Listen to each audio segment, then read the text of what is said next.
ချကြပေးအပြောသမားတွေကိုဘေးဖယ်အလုံးလုံးမဲ့သူကိုရွေးတကယ်ပြောင်းလဲဖို့ဆိုရင်တကယ်တိုးတက်ဖို့ဆိုရင်ကြံ့ခိုင်ရေးကိုသာမဲ့ပေး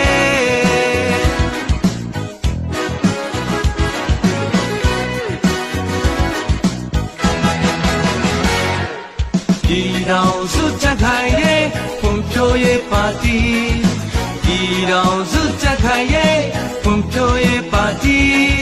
အမှန်တကယ်သမိုင်းတည်ရင်ကြီးနှလုံးသားတွေကမဲရကိုပေး